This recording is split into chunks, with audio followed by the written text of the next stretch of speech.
Mwenyezi Mungu na lazima tukubaliane na matokeo yalivyokuwa.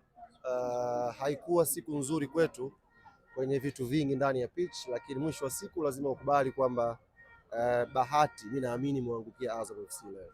Tumecheza vizuri, composure ilikuwa ya hali ya juu, lakini bahati ndogo ambayo wao imeangukia tena kwenye extra time, mistake ndogo tu ambayo ameifanya Baka imeweza kuwapa goli la tatu, goli la ushindi. Kwa hiyo tunamshukuru Mwenyezi Mungu na tunataka kila kheri kwenye hatua ya fainali.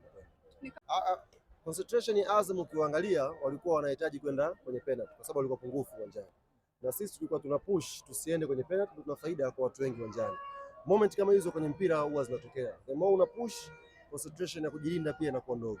Kwa ule mpira ukiangalia ilikuwa ni 50-50 na bahati mbaya Baka ni mara chache sana anafanya makosa kama hili. Kwa ni bahati mbaya unaweza kusema amecommit kosa ambalo limehukumu season yetu kwenye CRDB Federation Cup, na amekuwa ni kipigo cha kwanza baada ya misimu mitano ambayo tumeshiriki. Kwa hiyo ni wakati wa kuumia, lakini we are very proud na success yetu ambayo tumepitia kwenye mashindano haya for 5 years. Leo tumefunga mchezo wa kwanza, mchezo wa nusu finali. Nasema alhamdulillah, tunajipanga kwenye hatua inayofuatia. Japo sijaangalia vizuri kwenye TV. Lile goal la Depu ni offside sio offside? Yaani nina mashaka makubwa kulikweli. Kama nyinyi mtaenda kureview mtatuambia na sisi kama Mohamed Mkono alihukumu sahihi. Mimi nilikuwa jukwani sikumuona Depu kama yupo kwenye eneo la kupotea. Nimeona ametoka nyuma ya yule Twalibu, nafikiri akaenda kafunga ile goal. Sina uhakika, lakini kama alikuwa kwenye eneo halali na mwamuzi kahukumu offside, basi ametukosea sana. Lakini najipa muda kidogo tuka review. Vipi kama ikiwa ni haikuwa offside kama ambavyo ametafsiri?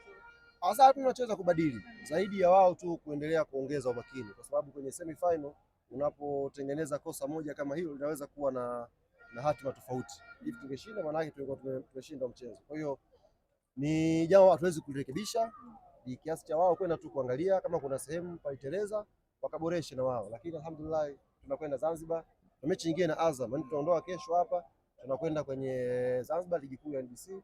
Kwa tumepoteza leo maana tumeangusha kombe la CRDB. Nao akili nguvu tukaiweke kwenye ligi, tutashinda mchezo wa Zanzibar tuweze kumaliza na mabingwa wetu inshallah.